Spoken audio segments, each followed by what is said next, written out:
월성원전 1호기 경제성 평가 조작 의혹 사건을 수사하는 과정에서 북한 원전 추진 문건의 존재가 공개되면서 전국이 요동치고 있습니다.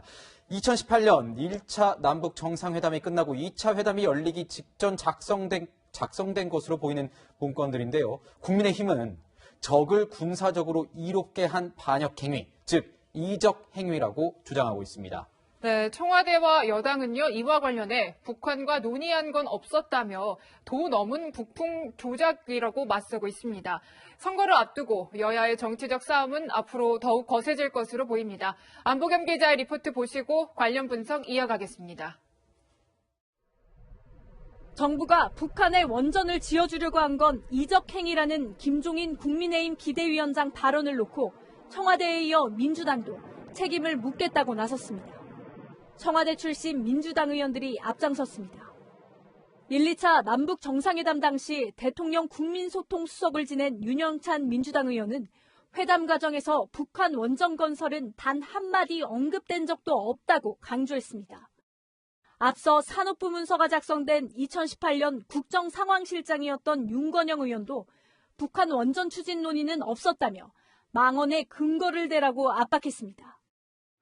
민주당은 탄핵 세력의 망령들이 돌아와 국민을 호도하고 있다며 국민의힘이 산업부의 단순 자료로 선거용 부품 공작에 나섰다고 비판했습니다.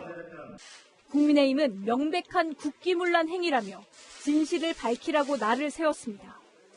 삭제된 문건 가운데 북한 지역 원전 건설 추진 방안 등을 문제 삼았습니다. 비핵화 합의나 유엔 승인도 없는 상황에서 누가 왜 그런 문건을 만들었는지 밝히면 될 일이라고 압박했습니다.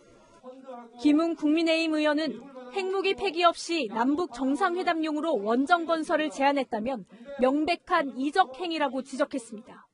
어떠한 해명이나 설명도 없이 합리적 의문을 제기한 제1야당 대표를 향해 법적 조치를 꺼내들고 북풍 공작, 혹세 무민을 들먹이고 있습니다.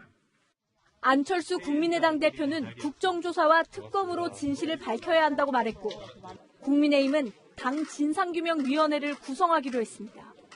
채널A 뉴스 안보겸입니다.